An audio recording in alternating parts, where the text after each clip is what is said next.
Welcome back. Let's get into today's message. Now, we've been looking at who our daddy is. Who's your daddy? And we've been looking at daddy's character through his names, revealing who he is to us. And so far we've seen him as El Shaddai, the all-sufficient one. And then we saw him as El Elyon, the highest of the high, the most high God. And then we saw him as Bir Lahai-Roi, El Roy, the all-seeing God. Nothing escapes his view because he keeps us as the apple, the center of his focus. Today I want us to look at one other name. And I want to share a story with you. It's from Genesis chapter 28, and it's the story of Jacob. Jacob was really searching for God. And he has a dream.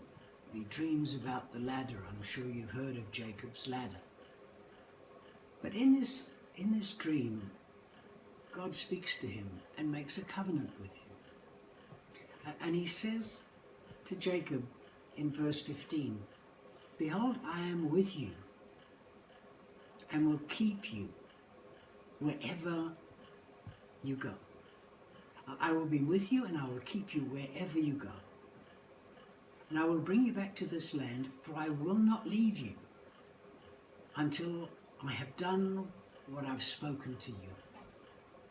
And then Jacob woke from his sleep and said, "Surely the Lord is in this place, and I did not know." I'm sure you've experienced being in a place where you felt that you've forsaken, where you can't see God at work. It's so dark and foreboding, it's scary.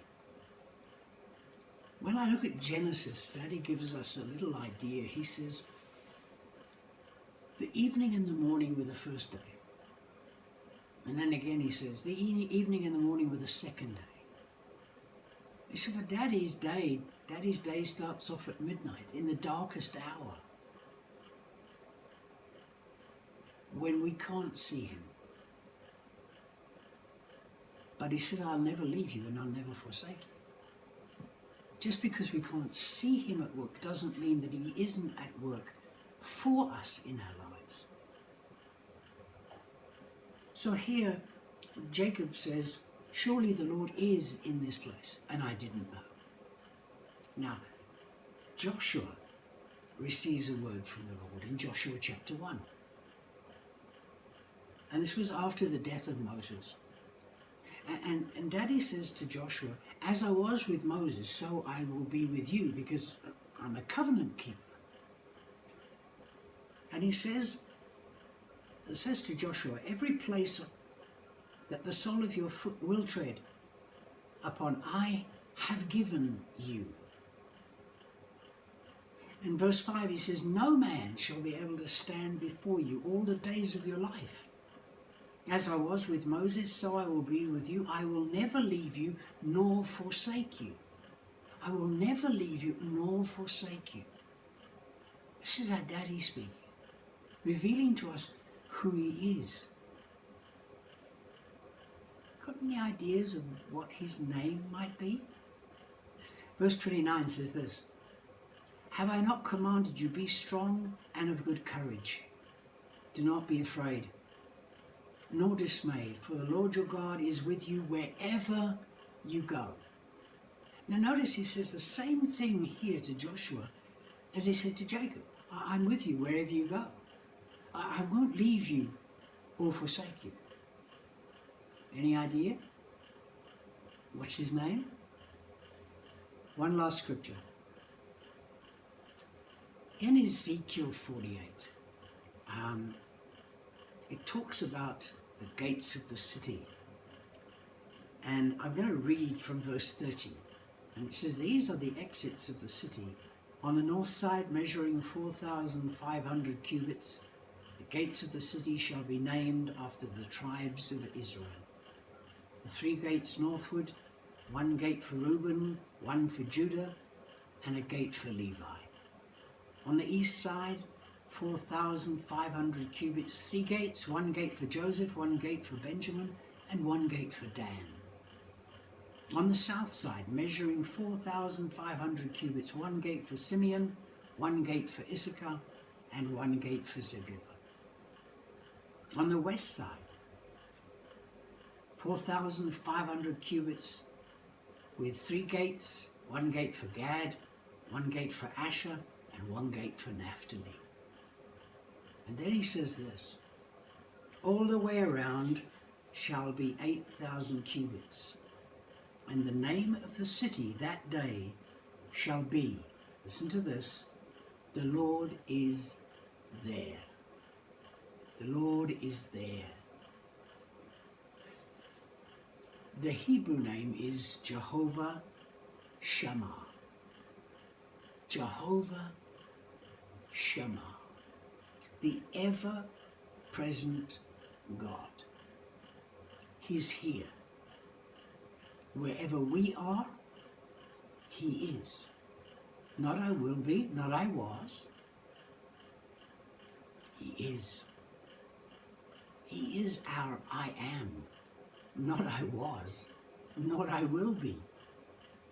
Daddy is I am. Wherever we are, He says, I have promised to be with you. In this covenant relationship that we have with Daddy, He says, yes, I am your El Shaddai. Yes, I am the one that is high above all things, and I see you. And when I see you, I'm moved with compassion. I'm with you. We are inseparable. Even David said this in the Psalms. He said, where can I go from your presence? If I'm on the mountaintop, you're there. And then he says this, if I make my bed in hell, you are there. Now, we don't have time to get into this, but I've heard religious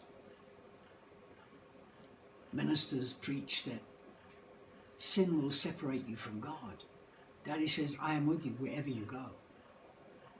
You cannot be separated from me. But I can make my choice to shut Him out. But He's there. Because He's our covenant God. He's our El Shammah, the God that is ever present. I want to read a scripture to you. But I want to read it from a couple of different translations, because I want you to hear this from God Himself. And it's taken from Hebrews chapter 13 and verse 5 and 6. In the New King James it says this, let your conduct be without covetousness. Be content with such things as you have. For He Himself has said, referring to God Himself, He Himself has said, I will never leave you nor forsake you. So you may boldly say, the Lord is my helper. I will not fear. What can man do to me? The Amplified says it this way. Let your conduct or moral disposition be free from the love of money, including greed and avarice, lusts and the craving of earthly possessions.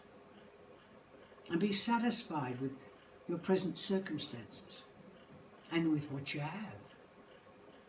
For He, God, Himself has said, I will not in any way fail you, nor give you up, nor leave you without support. I will not in any degree leave you helpless or forsake you, nor let you down or relax my hold on you. So we take comfort and encouragement and confidently and boldly say, the Lord is my helper. I will not be afraid. or seized with alarm. I will not fear or dread or be terrified. What can man do to me? In other words, if God is for me, who can be against me?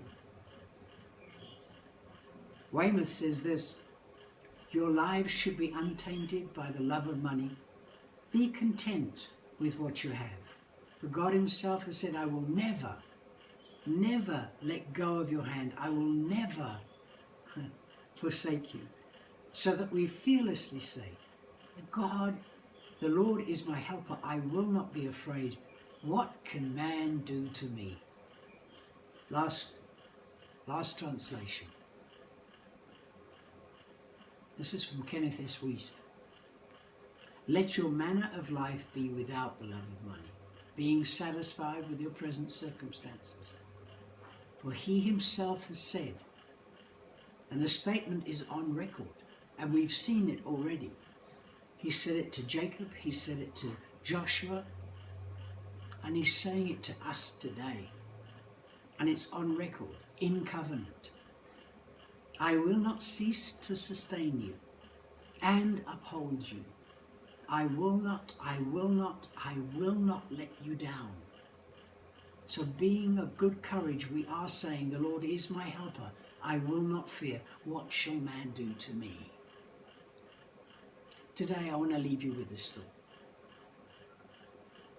No matter what you may be facing and what is going on in this world around us, our Daddy is Jehovah Shammah, and he's declaring to you, I've got this, but most of all, I've got you, and I'll see you through this. Bless you, and I'll see you next week.